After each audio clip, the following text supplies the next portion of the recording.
Hello, ladies and gentlemen, boys and girls, and my dear CSK fans. Welcome to my YouTube channel. நம்மளோட சக CSK கன்னி மதன் இருக்காப்ல. So இன்னைக்கு வந்து ஒரு இன்ட்ரெஸ்டிங்கான வீடியோங்க. நாங்கள் வந்து சிஎஸ்கே ப்ரிவியூ பண்ணோம் நம்மளோட சேனல்ல. அதுக்கு வந்து நிறைய பேர் வந்து கோச்சிக்கிட்டாங்க. பியோர் எம்எஸ் தோனி கன்னிஸ்லாம் வந்து கோச்சிக்கிட்டாங்க. என்ன எல்லாரும் வந்து நானும் பார்க்குறேன், எல்லா யூடியூபர்ஸும் வந்து எம்எஸ் தோனியை வந்து இம்பாக்ட் சப்னு சொல்றீங்க, என் தலைவன் முடிஞ்சிட்டானா அப்படின்ற மாதிரிலாம் ஒரு சில பேர் கோச்சிக்கிட்டாங்க. ஒரே ஒரு விஷயம் வந்து நாங்க கிளியர் பண்ணிக்கிறோம். உங்க எல்லாரையும் விட இல்ல சரி வேணாம் அப்படி சொன்னா கோச்சுப்பாங்க. உங்களை எல்லாரும் மாதிரியும் நாங்களும் பயங்கரமான எம்எஸ் தோனி கன்னிஸ் தான், எம்எஸ் தோனி வெறியர்கள் தான். ஆனா மனசாட்சின்னு ஒண்ணு இருக்கணும்ல. ஒரு மனுஷங்கிட்ட எவ்வளவு எதிர்பார்க்கணும்னு ஒரு லிமிடேஷன் இருக்குங்க. அவர் வந்து 44 வயசு ஆகுது, இன்னமும் அவர் வந்து 20 ஓவர் கீப்பிங் பண்ணி அவர் வந்து 10 ஓவர்ல வந்து இறங்கி பேட்டிங் பண்ணணும்னு எதிர்பார்த்தீங்கன்னா நீங்க உண்மையிலேயே அந்த மனுஷனை லவ் பண்றீங்களா? கொஞ்சம் யோசிங்க. அந்த மனுஷனோட உடம்பு காலை பத்தி எல்லாம் கொஞ்சம் யோசிங்க. லவ்ன்றது என்னங்க? அந்த மனுஷனும் நல்லா இருக்கணும். அவர் மேல எவ்வளவு ப்ரெஷர் எடுக்க முடியுமோ எடுக்கணும். அதே மாதிரி நம்ம பிரான்ச்சைஸும் நம்ம லெகசியை கேரி ஃபார்வர்ட் பண்ணி கொஞ்சம் அவரை தாண்டி போகணுங்க. அவர் மேலேயே டிபெண்டா இருந்தா அவர் பிரான்ச்சைஸ் வில் கோ நோவேர். தயவு செய்து அதை புரிஞ்சுக்கோங்க. எங்களோட இன்டென்ஷனை தயவு செய்து தப்பா நினைக்காதீங்க. எனிவே, சரி இது மாதிரிலாம் ஃபீல் பண்றாங்களே, தலைவனை ஃபிட் பண்ற மாதிரி ஏதாவது 11 கிடைக்குமா அப்படின்னு என் மைண்டுக்கு வரல. டெஃபினட்டா நீங்க சொன்னதுல வந்து எம்எஸ் தோனி நம்பர் 8ல அவர் இருப்பாரு, அவர் இல்லனா அப்படின்ற மாதிரி ஒரு ஆப்ஷன் நீங்க கொடுத்தீங்க. நான் வந்து ஒரு 11 வந்து இன்ஸ்டாகிராம்ல ஒரு தம்பி வந்து எனக்கு இன்பாக்ஸ் பண்ணாப்ல, ஜியூஸ் இஎஃப்எக்ஸ் அப்படின்னு சொல்லிட்டு ஒரு பேஜ்ல ரொம்ப இன்ட்ரெஸ்டிங்கா இருந்தது. அவர் அமிச்ச 11 வந்து அவரோட ஃபாரின் ஆப்ஷன்ஸுமே கொஞ்சம் டிஃப்ரெண்டா இருந்தது. ஒரு மாதிரி எப்படி சொல்றது, ஒரு 3 ஸ்பின் ஆப்ஷன்ஸ் இருந்தது, பேஸ் போலிங் ஆப்ஷன்ஸும் நிறைய இருந்தது. எம்எஸ் தோனியும் டீம்ல இருக்காரு. அடடா இது ஒரு மாதிரி டிஃப்ரெண்டா இருக்கே. அப்புறம் என்னோட 11ல பாத்தீங்கன்னா பிரசாந்த் வீர் கிடையாது. பட் பிரசாந்த் வீரை வந்து பயங்கரமா எல்லாருமே ரேட் பண்றாங்க. லோயர் ஆர்டர்ல அவர் பயங்கரமா பினிஷ் பண்ணுவார் அப்படின்றாங்க. அப்படி இருக்கும் பட்சத்தில் பிரசாந்த் வீரும் இந்த டீம்ல இருந்தாரு. ஸோ எனக்கு வந்து நிறைய பேர் சொன்னதுல வந்து கார்த்திக் சர்மா வந்து எல்லா டீம்லயும் இருந்தாங்க. பட் இவரோட டீம்ல கார்த்திக் சர்மா இல்ல. ஸோ ஒரு மாதிரி டிஃப்ரெண்டா எனக்கு ஃபீல் ஆச்சு. ஸோ அதை பத்தி நான் இப்போ படிச்சுட்டு நம்ம அதை ரிவ்யூ பண்ணலாம், உங்களோட பெர்ஸ்பெக்டிவ் எப்படி இருக்கு கேட்கலாம் அப்படின்றதுக்காக தான் இந்த வீடியோ. ஆல்சோ சிஎஸ்கே ஃபேன்ஸுக்கும் இது ஒரு டிஃப்ரெண்ட் பெர்ஸ்பெக்டிவ் தரும். ஓ இப்படி ஒரு 11 வந்து நம்ம எடுக்கலாமா அப்படின்ற மாதிரி. ஸோ அதுக்காக தான் இந்த வீடியோ. நான் படிச்சிடுறேன் அவரோட 11 நான் படிச்சிடுறேன். ஸோ ஓப்பனிங் டாப் 3 வந்து நம்ம சொன்ன மாதிரி தான், அது எல்லாரோட சிஎஸ்கே ஃபேன்ஸ்லயும் அதான் இருக்கும். சஞ்சு சாம்சன், ஆயுஷ் மாத்ரே, நம்பர் 3 ருத்ராஜ் கெய்க்வாட், நம்பர் 4 வந்து இந்த டீம்ல டிவால் ப்ரூவிஸ். நம்பர் 5ல தான் வந்து ஒரு சேஞ்ச் ஒன்று பண்ணிருக்காரு. நம்பர் 5ல he is playing Matthew Short. Number 5. Number 6ல சிவம் டூபே. ஏன்னா T20 வேர்ல்ட் கப்ல இப்போ ஒரு பினிஷிங் ரோல் அதெல்லாம் பண்ணார் இல்லையா. நம்பர் 6ல வந்து நிறைய மேட்சஸ் இந்தியாவுக்கு ரொம்ப நல்லா பண்ணாரு. ஸோ அதனால I think you would have gone for that. Number 6ல சிவம் டூபே இருக்காரு. நம்பர் 7ல எம்எஸ் தோனி போட்டிருக்காரு இவரு. ஸோ எனக்கு தெரிஞ்சு இவரு ஒரு பயங்கரமான எம்எஸ் தோனி கன்னியா தான் இருப்பார்னு நினைக்கிறேன். தலைவன் நிறைய பால்ஸ் ஆடணும்னு ஆசைப்படுற ஒரு எம்எஸ் தோனி கன்னின்னு நினைக்கிறேன். நம்பர் 7ல எம்எஸ் தோனி போட்டிருக்காரு. நம்பர் 8ல Prashant Veer. So depending upon situation Prashant Veer 7ல வரலாம், எம்எஸ் தோனி கூட 8ல வரலாம். ஐடியலி அது எம்எஸ் தோனி தான் டிசைட் பண்ணுவார். ஒருவேளை அவர் பிளேயிங் 11ல இருந்தாருன்னா நம்பர் ஆஃப் ஓவர்ஸை பொறுத்து அவர் எப்போ உள்ள வரணும் அப்படின்றது வந்து அவர் டிசைட் பண்ணுவாரு. ஸோ 7 and 8 அப்படி கூட இருக்கலாம். நம்பர் 9ல Anshul Kamboj, number 10 Noor Ahmad, number 11 Matt Henry, number 12 impact சப்பா வந்து கலீல் அகமது அவர் போட்டிருக்காரு. ஆல்சோ இம்பாக்ட் சப்ஸா இது இல்லாம ஒரு 5 பிளேயர் போட்டிருக்காரு. பட் அப்படி ஒர்க் ஆகுது பிரதர். கலீல் அகமது நான் இம்பாக்ட் சப்பா வர்றாருன்னா அது இல்லாம இன்னும் ஒரு 4 ஆப்ஷன் தான் நம்ம எடுக்க முடியும். ஸோ அவர் யாரெல்லாம் போட்டிருக்காருன்னா ராமகிருஷ்ணா காஷ், ராகுல் செஹர், ஊர்வில் பட்டேல், சர்ஃபராஸ் கான், கார்த்திக் சர்மா. ஸோ இந்த 5 பேர் பண்ண முடியாது. கலீல் அகமதும் இம்பாக்ட்ல தான் வராருன்னும் போது யாராவது ஒருத்தர் we have to let go. So maybe Khaleel Ahmed, Ramakrishna Ghosh, ராகுல் செஹர், ஊர்வில் பட்டேல், கார்த்திக் சர்மான்னு வச்சுப்போம். ஸோ இதுதான் அவரோட 16 பிளேயர்ஸ். ஸோ இந்த பிளேயிங் 11 எப்படி இருக்கு, உங்களோட தாட்ஸ் என்ன? எனக்கு இது பார்க்கும்போது எப்படி இருந்து நான் சொல்றேன், கொஞ்சம் மோர் பேலன்ஸ் கிடைக்கிற மாதிரி இருந்தது. ஏன்னா என்ன பிரச்சனை இருந்ததுன்னா அக்கேல் ஹுசேன் மாதிரி ஒருத்தர் தேவைப்படுவாரு பவர் பிளேலன்னு இருக்கும்போது, இவரோட 11ல பாத்தீங்கன்னா அன்ஷுல் கம்போஜ் இருக்காரு, மேட் ஹென்ரி, கலீல் அகமது. இவங்களே வந்து 6 ஓவர் போட்டுடலாம் பவர் பிளேல. தேவைப்பட்டா நூர் அகமது ஒரு ஓவர் போடலாம்.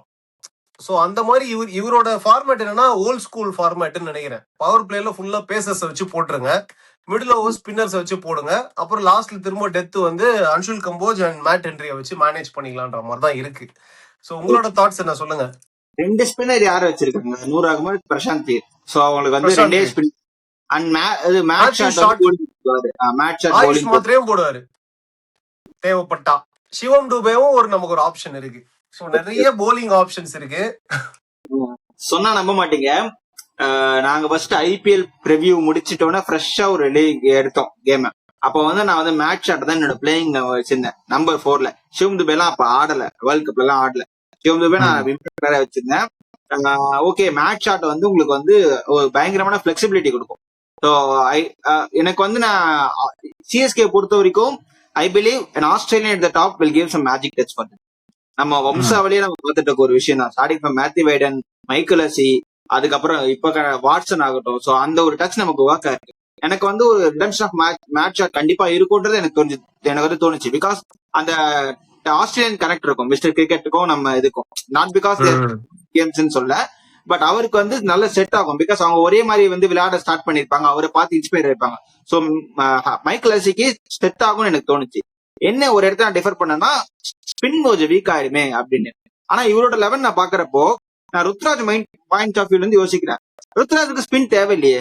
ருத்ராஜ் வந்து கொடுத்துமே நீங்க 2024ல கேப்டன்சி எடுத்தேன்னு நினைக்கிறேன். அவரு ரொம்ப ரேரா தான் ஸ்பின்னர்ஸ் ஃபுல் யூட்டிலைஸ் பண்ணாரு. 100 ஆகும்போது எக்ஸெப்ஷன். அவர் வந்து நீங்க கை வைக்க முடியாது, 4 ஓவர் போட்டே ஆகணும். சோ செகண்ட் ஸ்பின்னரே ஜடேஜாவே 3 ஓவர் நிறைய போட்டு நான் பாத்திருக்கேன். 4 ஓவர்ஸ் கம்ப்ளீட் பண்ண முடியல. சோ இட்ஸ் நாட் லைக் அவர் கம்ஃபர்டபுளா ஸ்பின் யூஸ் பண்றதுன்னு கிடையாது. அவர் தேவைப்பட்ட மட்டும் யூஸ் பண்ணிப்பாரு. அவர் ரிசோர்சஸ் வந்து ஃபாஸ்ட் பவுலர் வச்சு யூஸ் பண்ண பாக்குறாரு.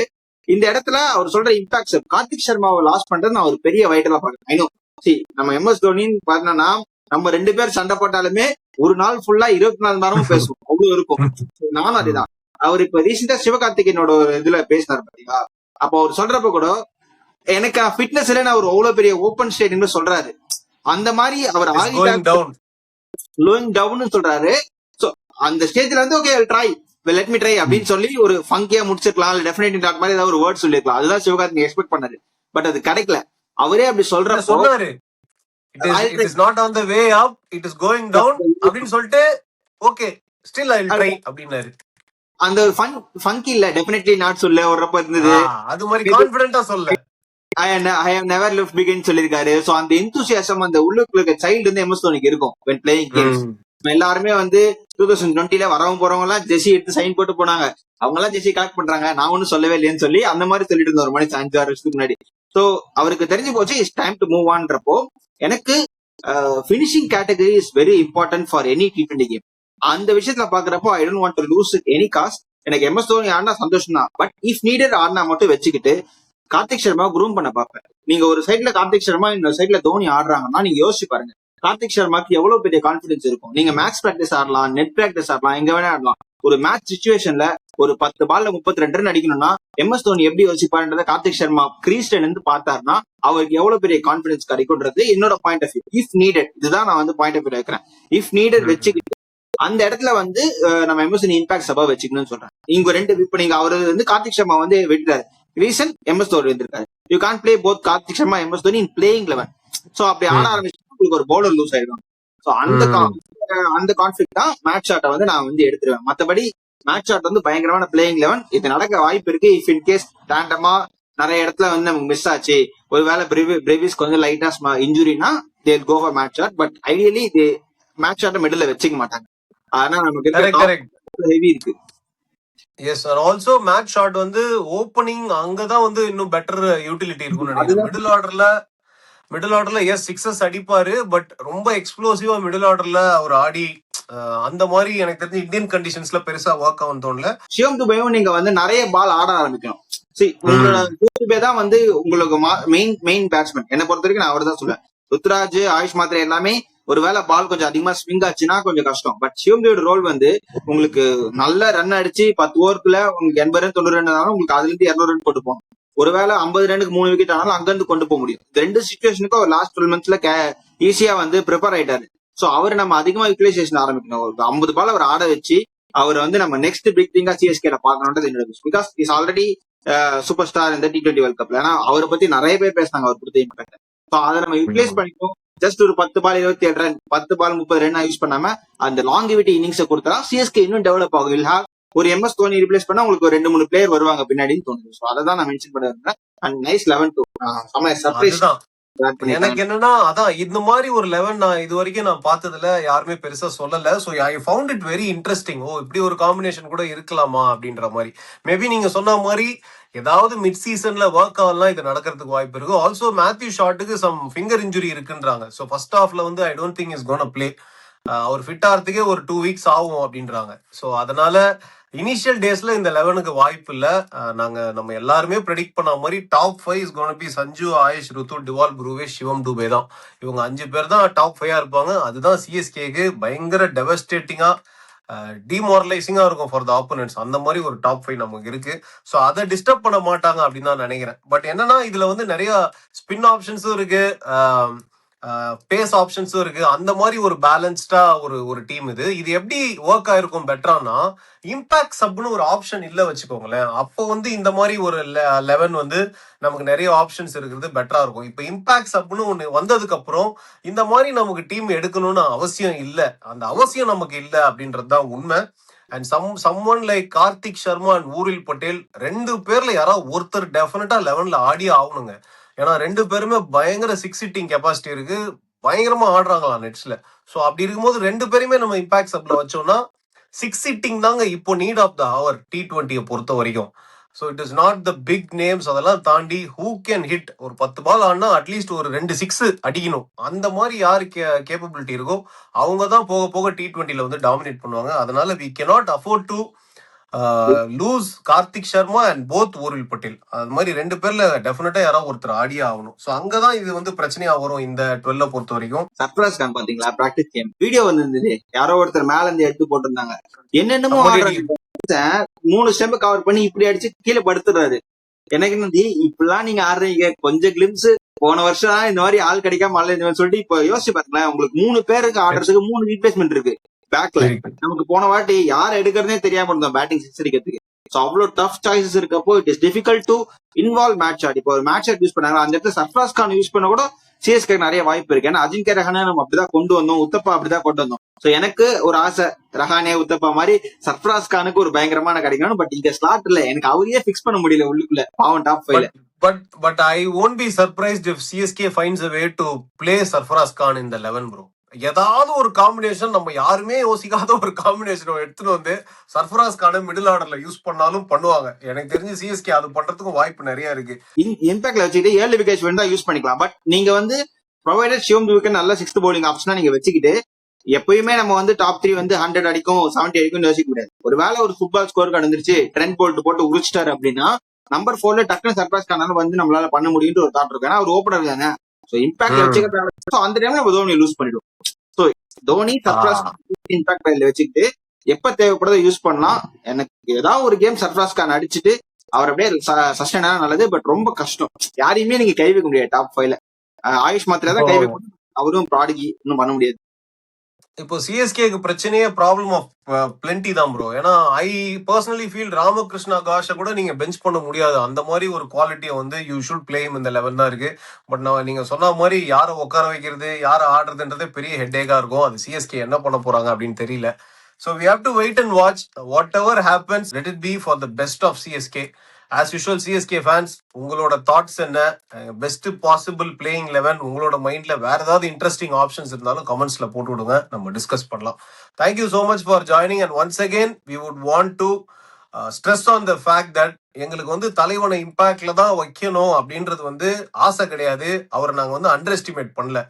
அவர் இம்பாக்ட்ல இருந்தா சிஎஸ்கேக்கு இன்னும் பெட்டர்மெண்ட்டுங்க, நிறைய ஆப்ஷன்ஸ் நமக்கு ஓப்பன் ஆகும். தயவு செய்து இந்த பேலன்ஸ் ஆஃப் த டீம் இன்னும் பெட்டரா இருக்கும். அதை வந்து புரிஞ்சுக்கோங்க. இது இமோஷனல் பாயிண்ட் ஆஃப் வியூல அப்ரோச் பண்ணாம இந்த சிச்சுவேஷனை பிராக்டிக்கலா நம்ம டீம் ஜெயிக்கிறதுக்கு கப் அடிக்கிறதுக்கு நம்ம என்ன பண்ணணும்னு யோசிச்சீங்கன்னா சிஎஸ்கே ஃபேன்ஸுக்கு ரொம்ப ஹெல்ப்ஃபுல்லா இருக்கும் அப்படின்ற வந்து ஒரு ரிக்வஸ்டா நான் வச்சுக்கிறேன். நம்ம எல்லாம் இதெல்லாம் பேசுறோம், நம்ம ஆல்ரெடி பேசினதுதான். நான் வந்து சஞ்சு சாம்சன் கேச்சிங் பிராக்டிஸ் பண்றத பார்த்தேன் பிராக்டிஸ் வீடியோல. என்னடா தலைவன் கிளவுஸ் போடாம இருக்கானேன்னு பார்த்தா, நான் எம்எஸ் தோனியை பத்தி உங்களுக்கு தெரியும், ஹி ஒன்ட் கீப், அதிகமா வந்து கீப்பிங் பிராக்டிஸ் பண்ணக்கூடிய ஆள் கிடையாது. சஞ்சு சாம்சன் ஹை கேச்சஸ் பிடிக்கிற பாக்குறப்ப இவர் எதுக்கு ஹை கேட்ச் பிடிக்கிறாரு வெறும் கையில அப்படின்றப்போ ஒரு பாயிண்ட் ஆஃப் வியூல தோணுது. நம்ம எல்லாம் அப்படி சொல்றோம், ஒருவேளை அவரை கீப்பிங் பண்ண வைக்கலாம், ஏர்லி கேம்ஸ்ல நம்ம வின் பண்ணி கம்ஃபர்ட் ஆயிடலாம், அதுக்கப்புறம் மேக் அண்ட் பிளே இம்பாக்டா கூட யோசிக்கலாம். So it happens. எங்களுக்கும் ஆசை தான் தோனி வந்து ஃபீல்ட்ல பாக்கணும். பட் பிராக்டிக்கலா இப்படி பேசணும்ன்றது என்னோட தாட். ப்ரோ நான் வந்து முன்னாடி வீடியோஸ்ல கூட சொல்லியிருக்கேன், நம்ம என்ன வேணா பேசலாம், தலைவன் தோனி அவரோட மைண்ட்ல மட்டும்தான் இருக்கும் என்ன நடக்க போகுதுன்னு. அவர் தான் டிசைட் பண்ணுவாரு, அவர் ஆடணுமா 20 ஓவர் கீப்பிங் பண்ணுமா எல்லாமே அவரு. He will take the call. But I won't be surprised if தலைவன் தோனி ஃபுல்லா ஸ்குவாட்ல வந்து 20 ஓவர் கீப்பிங் பண்ணி அவர் வந்து மெயின் டீம்ல ஆடினா கூட ஐ ஒன்ட் பி சர்ப்ரைஸ்ட். ஏன்னா ராபின் உத்தப்பா மாதிரி பிளேயர்லாம் பேசி நான் கேள்விப்பட்டிருக்கேன். MS Dhoni is not the kind of player who's gonna sit as impact player. அவருக்கு அதெல்லாம் பிடிக்காது. அவர் ஆடணும்னு முடிவு பண்ணா he likes to be in the middle, in the mix of things தான் சொல்லியிருக்காங்க. ஸோ அது நடக்கிறதுக்கும் நிறைய வாய்ப்பு இருக்கு. இது வந்து நாங்க பேசுறது வந்து ஒரு point of view, different perspectives தான். இது நடந்தா சிஎஸ்கேக்கு பெட்டரா இருக்கும் அப்படின்னு நாங்க என்ன பிலீவ் பண்றோமோ அதுதான் நாங்க சொல்றோம். ஸோ எம்எஸ் தோனி ஆட மாட்டாரு, அவர் ஆடக்கூடாதுன்னு நாங்க சொல்ல. எது நடந்தாலும் சிஎஸ்கேக்கு எது 100% பெனிஃபிஷியலா இருக்குமோ அது நடக்கட்டும். அதை நாங்க 100% சப்போர்ட் பண்ணுவோம். அவ்வளவுதான். Thank you so much Madan. Always a pleasure talking to you. அதுவும் சிஎஸ்கே டாபிக்னா உங்களோட பேசுறது இன்னும் ஆனந்தமா இருக்கும். Thank you once again. See you soon in another video. Bye bye.